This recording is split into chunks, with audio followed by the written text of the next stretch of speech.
Lisa Arnum est une femme de 30 ans vivant sous l'emprise d'un homme qu'elle a connu en Australie après y avoir déménagé à l'âge de 23 ans. Malheureusement, en 2011, elle va être retrouvée inanimée sur le trottoir après avoir fait une chute de son balcon situé au 15e étage. Pour tout savoir sur la triste et mystérieuse histoire de Lisa Arnum, lançons-nous maintenant dans la vidéo.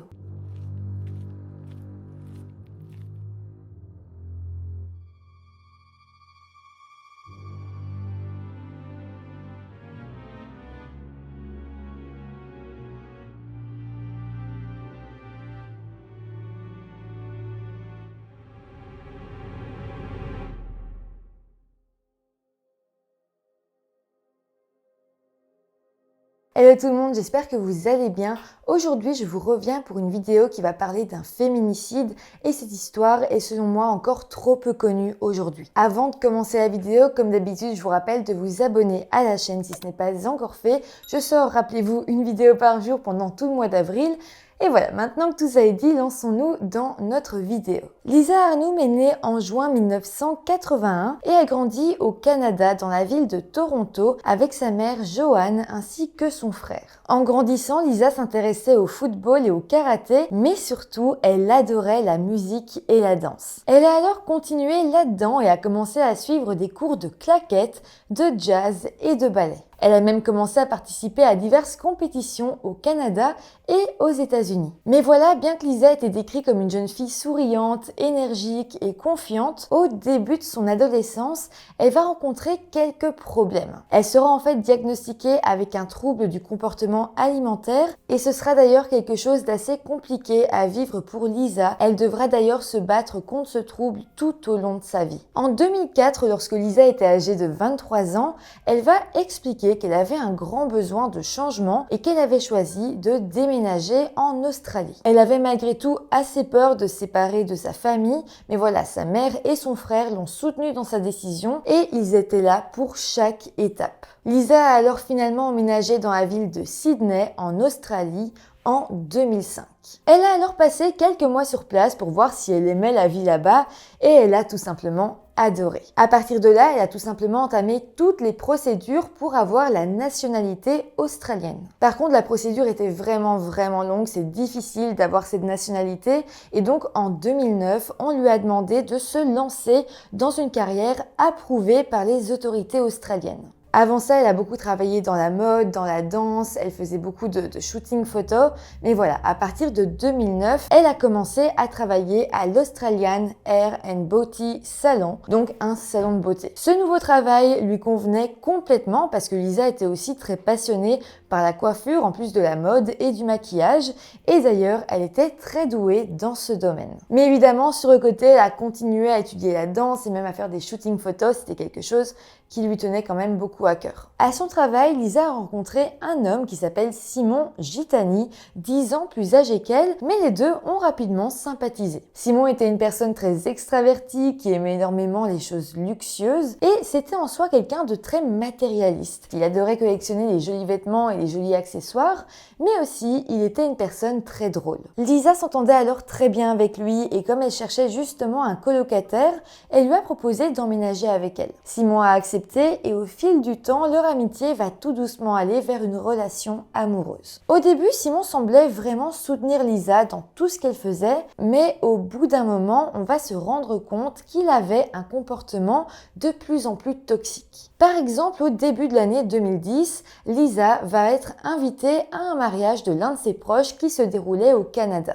Le problème ici, c'est que Simon a demandé, voire obligé Lisa à aller voir sa famille après le mariage et donc de ne pas assister à la fête. En fait, Simon avait un empêchement, il ne pouvait pas lui-même aller au Canada et donc ça l'embêtait de savoir que Lisa allait aller seule à cette fête. Il lui a alors dit qu'il aimait pas du tout son comportement lors de grandes fêtes, que ça le dérangeait énormément et que c'est pour ça qu'il ne voulait pas qu'elle s'y rende. Lisa, qui malheureusement était déjà tombée sous son emprise, va alors accepter. En fait, Simon était une personne très jalouse, peu sûre de lui et extrêmement possessif. Donc lorsque Lisa s'est rendue au Canada, il a été très clair avec elle. Elle ne devait aller à aucune fête, voire aucun ami, et les seules personnes qu'elle était autorisée à voir étaient sa famille. De plus, Simon lui avait acheté un tout nouveau téléphone portable et Lisa avait alors dit à sa famille qu'elle était obligée de le garder sur elle en permanence. D'ailleurs, à son insu, il lui avait installé un logiciel espion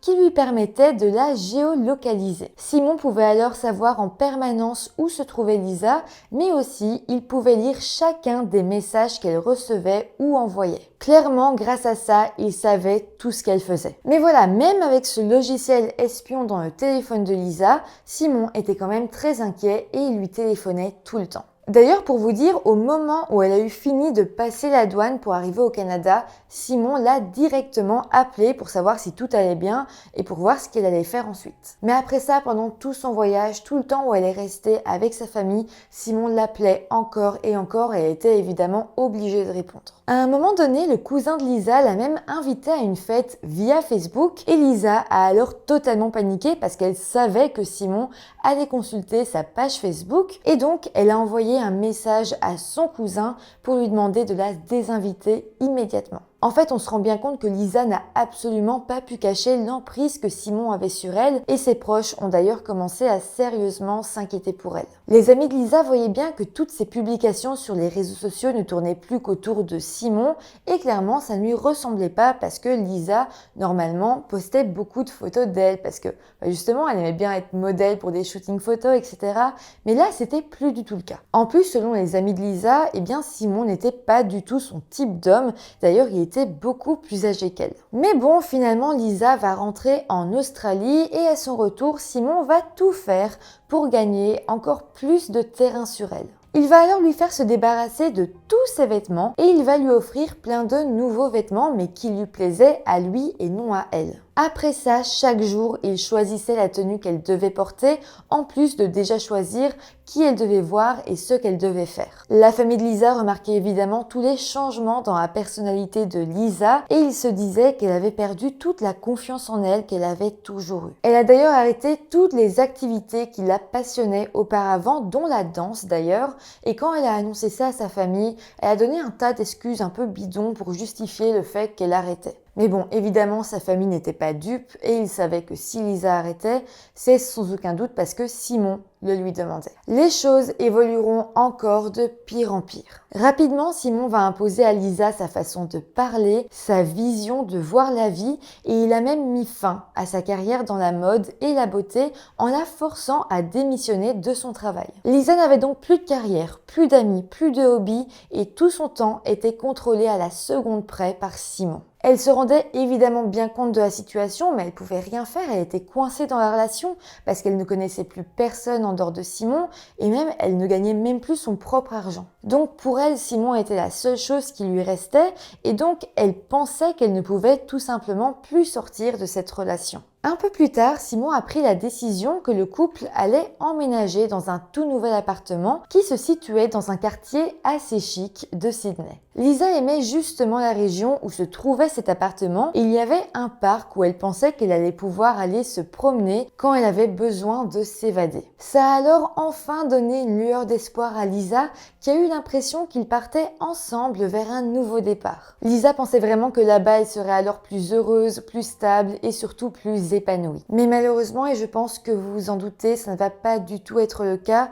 et au contraire, la situation va devenir encore pire et Lisa va se sentir encore plus prisonnière que jamais. Finalement, le temps des fêtes de l'année 2010 va arriver et Lisa va alors retourner au Canada pendant les vacances pour y visiter sa famille. Sur place, ses proches vont d'autant plus s'inquiéter en voyant comment, en quelques mois seulement, Lisa avait totalement changé. Ses vêtements étaient devenus vraiment simples et toujours très larges. Elle ne portait plus de maquillage et ses cheveux étaient toujours tirés en arrière. En fait, c'était plus du tout la fille qu'il connaissait, elle paraissait maintenant extrêmement timide et renfermée sur elle-même. Évidemment, sa famille a essayé de lui parler, ils lui ont dit qu'elle n'avait pas à avoir peur, qu'il serait là pour elle, que personne ne lui en voudrait et qu'il l'aiderait à se relever. Ils essayeront même de la convaincre de ne pas repartir en Australie parce que Simon était à des milliers de kilomètres d'elle et donc il ne pouvait rien faire. Sa famille se disait que tant que Lisa était au Canada, elle n'était pas sous l'emprise de Simon, ou en tout cas elle y était moins,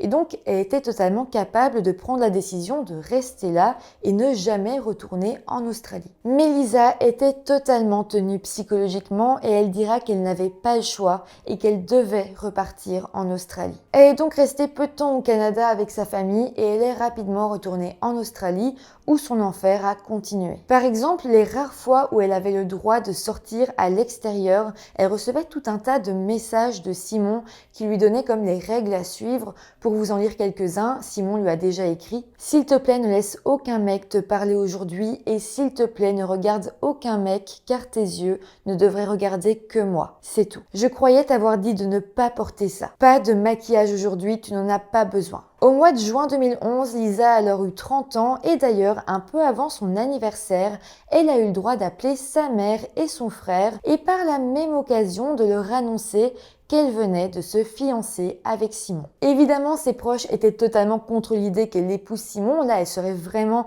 tenue, elle serait vraiment liée à Simon. C'était une horrible nouvelle et donc personne ne va la féliciter. Évidemment, Simon va être très contrarié par la réaction de la famille de Lisa. Pour se venger, le jour de l'anniversaire de Lisa, il va alors supprimer tous les messages que ses proches lui avaient envoyés, que ce soit sa famille ou même ses amis. Il n'a alors pas dit à Lisa qu'il avait supprimé les messages et il lui a à la place dit que personne n'avait pensé à elle pour son 30e anniversaire. Lisa va alors décider une nouvelle fois d'appeler sa mère et son frère et leur dire à quel point elle se sentait triste et abandonnée du fait qu'il ne lui avait envoyé aucun message. La famille de Lisa va alors faire de son mieux pour réussir à la convaincre que si il lui avait envoyé des messages, mais que c'était bizarre parce qu'elle les avait pas reçus, mais il lui promettait qu'évidemment il lui avait envoyé des messages pour lui souhaiter un joyeux anniversaire. À partir de ce moment-là, Lisa va commencer à avoir des doutes et elle va se dire que Simon aurait pu être à l'origine de ce problème de messages. D'ailleurs, elle savait très bien que Simon espérait qu'elle ne revoie plus jamais sa famille. Alors, il faut savoir qu'en Australie, Lisa avait quand même une amie. Elle la voyait assez régulièrement et d'ailleurs, en plus de cette amie, elle avait aussi une prof de sport à domicile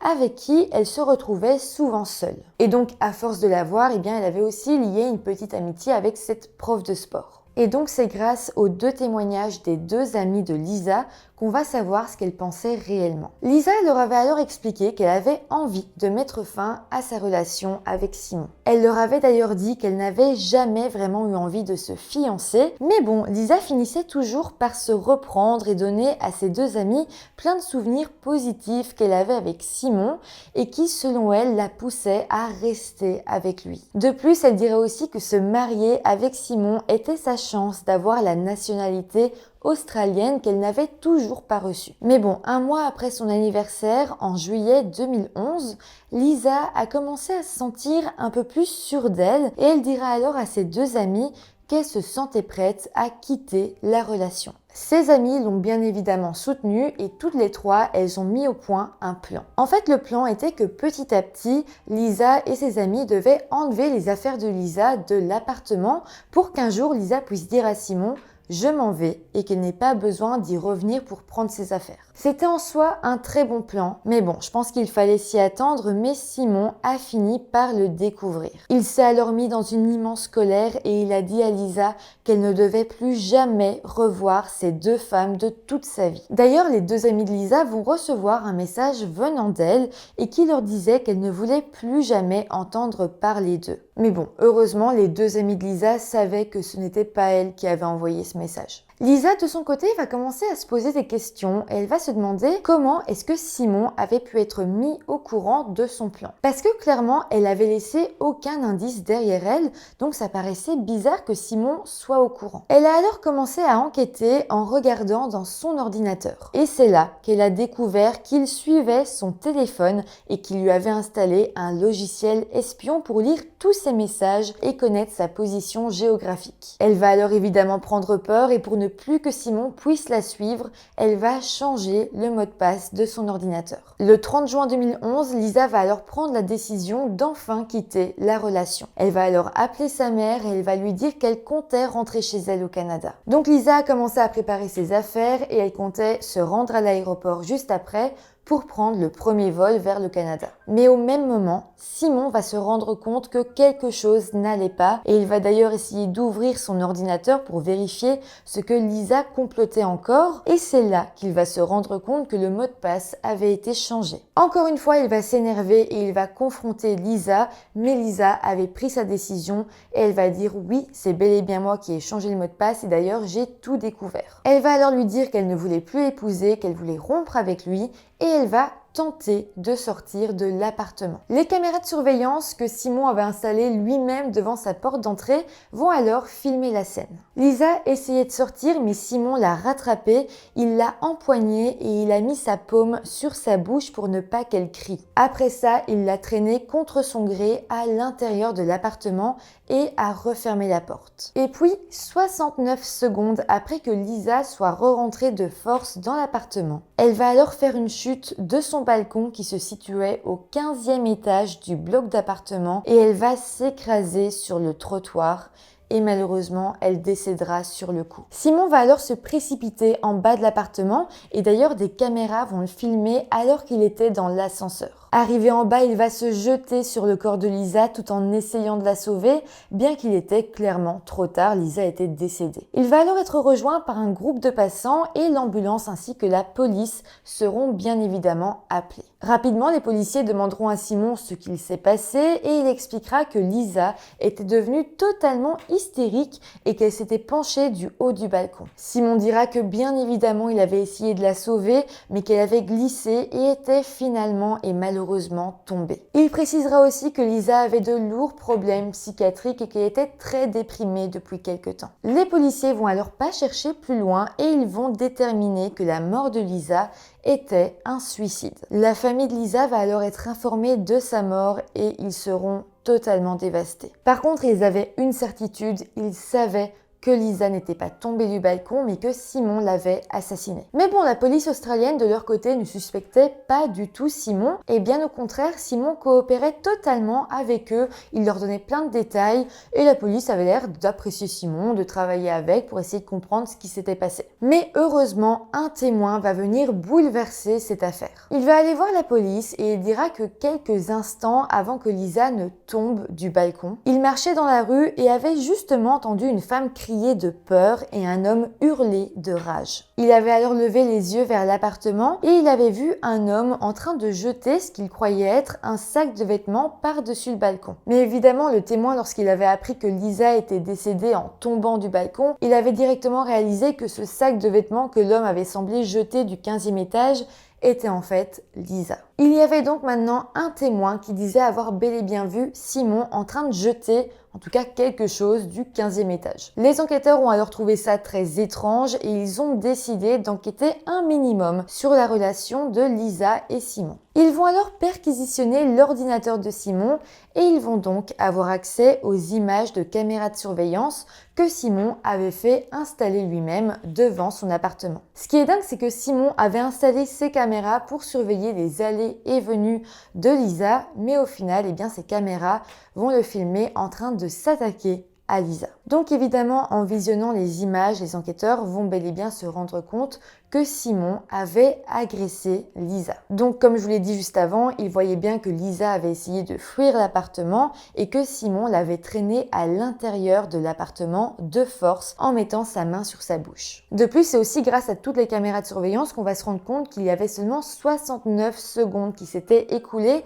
entre le moment où Lisa était re-rentrée dans l'appartement et le moment où elle avait sauter du balcon. Mais ce n'est pas tout parce que les policiers vont aussi découvrir le logiciel espion que Simon avait installé sur le téléphone de Lisa et ils se sont donc rendus compte que Simon contrôlait absolument toute la vie de Lisa. Les policiers vont alors être choqués devant toutes ces découvertes et c'est là qu'ils vont réaliser qu'ils n'étaient pas face à un suicide mais face à un meurtre. Ils disposaient heureusement de toutes les preuves nécessaires pour arrêter et inculper Simon pour homicide. Simon a ensuite été jugé en 2013, donc plus de 2 ans après les faits. Il arrivera d'ailleurs au tribunal accompagné de sa nouvelle petite amie et là-bas il a plaidé non coupable et a maintenu que Lisa était déprimée et qu'elle s'était jetée elle-même du balcon. Mais l'accusation de leur côté va expliquer que seules les empreintes digitales de Simon avaient été retrouvées sur la rambarde du balcon. Donc ça montrait ici que Lisa ne s'était pas approchée de la rambarde, qu'elle n'avait pas touché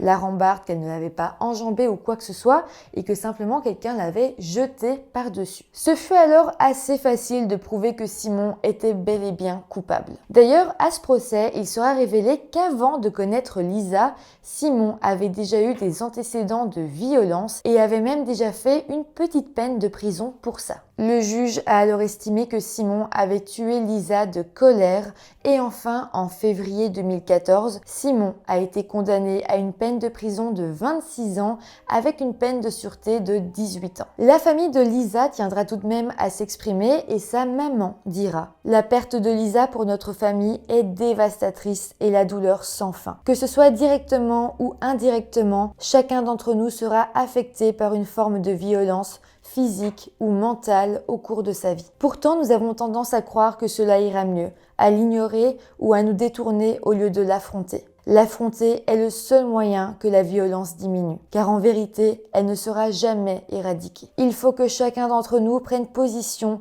et dise « stop ». Trop, c'est trop.